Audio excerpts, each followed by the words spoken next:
You want to do something, especially working a 9 to 5. You want to do those things that's going to have the biggest impact on your business the quickest. What's up, everybody? It's your girl Carissa, and I am back with another video. As always, thank you guys so much for watching my channel, liking, subscribing, commenting, and all of that good stuff. If this is your first time here, my name is Carissa, and I am a business coach and consultant. I teach entrepreneurs how to have 4-figure launches, whether that be a new business, product, or campaign, as well as how to have consistent 4-figure days, all while working a 9 to 5.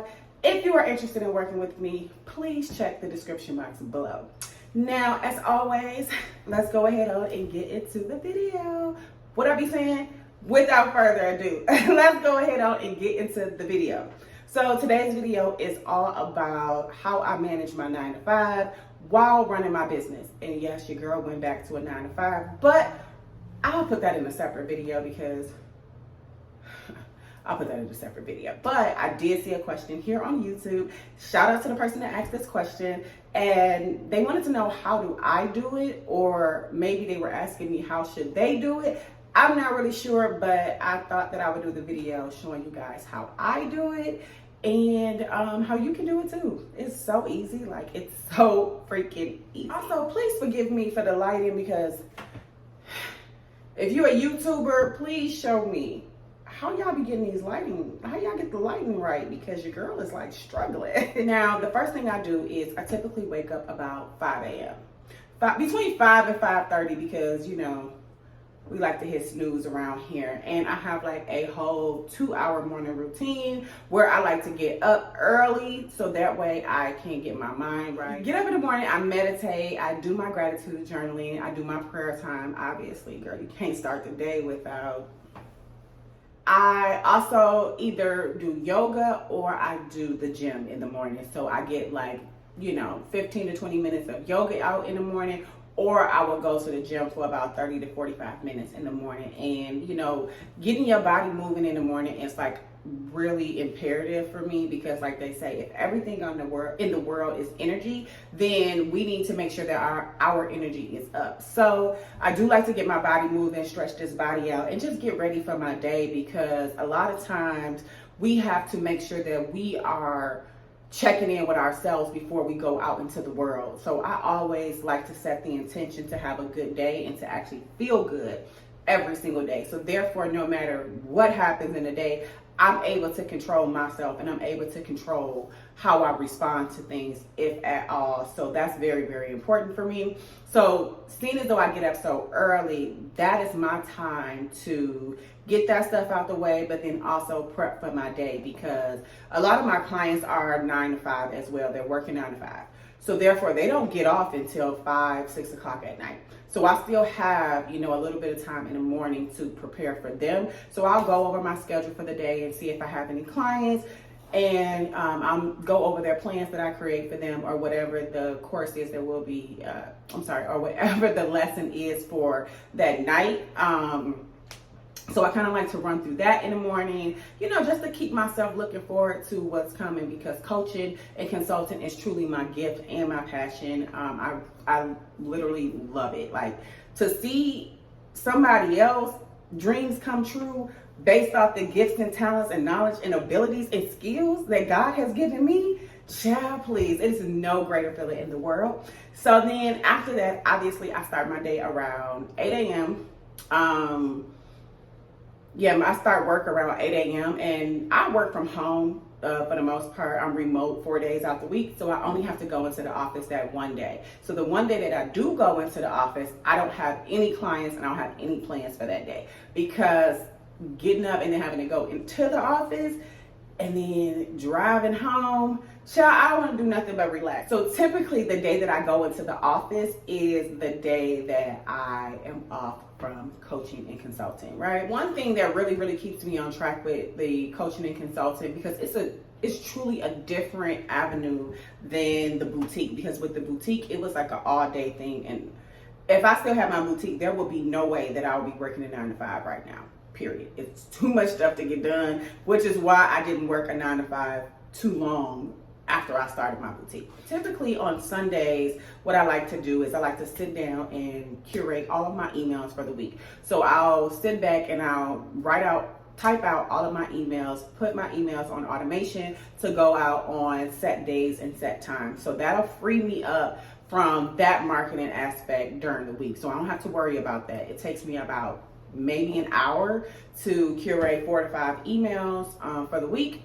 And with those emails, I typically put in there like whatever offers I may be having, whatever I want to talk about that particular day. But it's truly like, valuable information to help people start their businesses, or tips on how to run their business while they're working a 9 to 5, or just how to run their business in general. So that's what I like to do on Sundays. I also like to record my content on Sundays because your girl is trying to be more consistent on Beyonce's internet. So with that being said, I like to record my content on Sundays, edit all of my content, whether that be my YouTube videos or Instagram, Facebook, and TikTok posts. So I like to go through those, edit all of that stuff. And then the beauty in Instagram now is that Instagram has brought back the scheduling, that you can schedule your post out now. And they used to have this feature a while ago, because I remember when I first started my boutique, that feature was there. And the next thing you know, it was gone, child. So I like to schedule my Instagram posts, which I haven't even really done that lately because Instagram be doing the most, but I'm trying to come back over there. But I like to schedule my posts. A lot of times I record some content for Instagram, TikTok, and Facebook, and I just forget to post it. So that's why I'm big on trying to get those Instagram posts scheduled. So that's what I like to do on Sundays. During the week, I typically only coach Tuesday, Wednesday, Thursdays, and then sometimes Saturdays and Sundays. And it just really depends on the week and what I have going on and what my clients have going on. But typically I like to do my coaching during the week, in the evenings, right after work. I start coaching about 6 p.m. I think my latest coaching session is at 8 p.m. because I am on Eastern time. So therefore that allows people in other time zones to still be able to work with me. So those are the only days that I really coach. And then like my other days, I'm really just planning out my clients' plans and courses and whatever I have to do for my clients. Those are the days I take to plan that stuff out, which typically is between Fridays and Saturdays. Sometimes on Sundays, like today is Sunday, and I am working on some stuff for my client. Yeah, so those are typically the days that I work on stuff for my clients, because when my clients book me, typically for a one-on-one session, those are scheduled days. So therefore it allows me the time to curate the plan, and then, on the set days that I do coach, it gives me that amount of time to get the plan together and then go over it and then present it to my client. Now, one of the things I'm super duper excited about right now is I have been interviewing virtual assistants, and I found this one girl, and I'm telling you, this girl is the truth. Like, I cannot wait till we begin working together, because that was the mistake that I made in my boutique days, was the fact that I did not hire when I should have hired. And then the times that I did hire an assistant, it didn't work out because I was so unorganized and things were just so busy that I didn't have the time to train that person, nor did I really even know what I wanted that person to do. This time around, I'm getting everything taken care of in the beginning. Now, I have been coaching for a few years now, but this is the very first year that I'm ready to take it very seriously and build this as a business firm, some type of business agency. So this is why I consider this to be like a new beginning of something, because all 2022, I have been receiving coaching from the best coaches, baby, which I feel like in order to be the best, you need to be taught by the best. And so that's what I did all 2022. And every time I learned something, I would just pick up a new client, test out these things and these different methods on my new clients. So I was pretty much perfecting my craft during 2022. I'm super confident. I'm better than ever. Like, anybody that's worked with me in the past, they said I was amazing.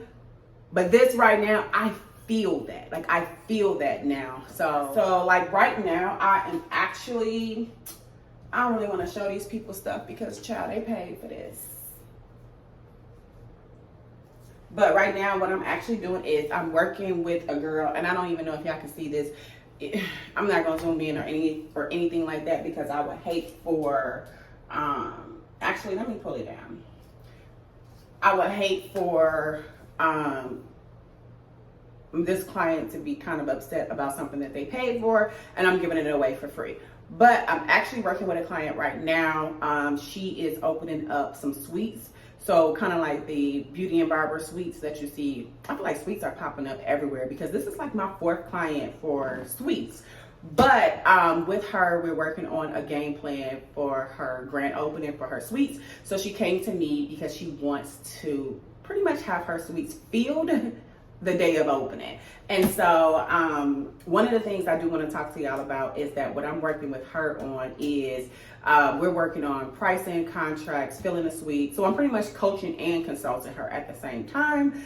And so basically one of the things that I'm super excited about is the fact that I'm teaching her how to collab, right? And I want you guys to really understand this part of the video because this has helped me in every one of my businesses, which I've only had 2. But collabing with people is probably one of the best things that you are going to ever do. So if for example, for her, she wants, so many nail techs, so many lash girls. She wants girls that do eyebrows. She wants girls that does hair, obviously. She wants estheticians. Like, she wants a one-stop like beauty parlor type of situation, right? And so what we're doing is kind of like going through the suites to see what needs to be included in the suites, what needs to be included for who, how many of each of these people is she going to have. Now, the thing about it is she really don't know where to find these people, besides making posts on Instagram. And making posts on Instagram and Facebook and stuff is cool. Like, if that's what you want to do, and as the end all be all, that's cool. But I'm big on what will have the biggest impact on my business quickly. So what I'm teaching her to do is go to where the people are. You got Paul Mitchell here in Atlanta. You got Aveda here in Atlanta. So these are all hair schools. She needs to be at the hair schools, coming to get those new hairstylists, new people who's going to be looking for a home, essentially. And then another thing I have her doing is collabing with the girls that teach lashes. If you collab with these girls, they got the students, you know what I mean? There's no need for you to run around and try to find someone or try to make posts on Instagram that may get lost on the algorithm and somebody doesn't even see it for 5 days. So my biggest thing is going where your customer is, going where your audience is in order to, see the results that you want to see. So that's pretty much what we're working on now. But that's the piece I wanted to teach you guys about is never negate collabing with another business, because when you collab with someone else, that is beneficial for both of you. Like, there is no such thing as something for nothing. So for you, you might want to go live with somebody, a set amount of times because that opens you up to their audience and that opens your audience up to them. Like they say, your network determines your net worth. And that's really, really true because this guy was telling me one time how, what did he say? He said, you're only one contact away from your biggest payday ever. And what he meant by that was that it only takes one person to, whether it's going to be a customer of yours, a client of yours, whatever, it only takes one person to either patronize your business that has a lot of influence, or it only takes one person to refer your business that will send a massive amount of people to you. And so that's why it's very important that you guys treat everyone with respect. That is why it's very important to always have, your business on the tip of your tongue. Like, your business should be discussed everywhere it is that you go because you never know who knows who. So, for example, somebody watching me right now can be a lash tech looking for, their starter home or looking to get into somewhere and they haven't found anywhere. I'm a business coach and consultant. I have a client that's looking for what you need and vice versa. my client needs you, you need my client type of situation. And so now you just never know how things are going to work out. And so that's why I wanted to just talk to you guys just all about like being able to collab, because making posts on social media is okay, but it's kind of like it takes a while for that stuff to pick up, especially if you're not running ads or anything like that. You want to do something, especially working a 9 to 5. You want to do those things that's going to have the biggest impact on your business the quickest though. So that's kind of like what I wanted to come in here and talk to you guys about today. But yeah, that's pretty much how you can kind of like manage your 9 to 5. By me being in coaching and consulting now, it really isn't like a hectic work schedule for me. And it's a beautiful thing that I work a 9 to 5 and my clients work a 9 to 5. So therefore the timing always works out for me. That is pretty much it. That's pretty much how I manage my 9 to 5. And I wanted to talk to y'all real quick too before I get out of here, honey. Hold on. Once you change your perspective of your 9 to 5, everything else changes. So I know you're probably ready to leave your 9 to 5 and you probably can't stand being there. But once you put so much energy, once you take all of that energy, put it into your business, I promise you, you're going to start to look at your 9 to 5 as what it is, a tool to help you get to where you're trying to go. Look at your 9 to 5 because it's temporary. Like, it's temporary. Period. And you got to know that. Like, you're not stuck forever. You don't have to deal with hell at the job, little bit of pay, or just unhappy doing what you're doing. Like, this stuff is temporary. So look at it as either your investor, you know, because you're going to take that money and invest into your business. Look at it as that you can potentially be getting new clients or customers from this job. Like, look at it in a way that it is helping you get to where you want to be. And that was all that I had for y'all today. I hope that y'all enjoyed this video. Yeah, and if y'all know anything about how I can get this lighting together, let me know. Also, if you have any questions that you want me to answer, please do not hesitate to leave them in the comment section below, and I will answer them. And as always, I hope that you see all of the success that you are looking to see in your business, and trust and believe it's all going to work out for you. Until next time, I'll see you guys in the next video. Bye.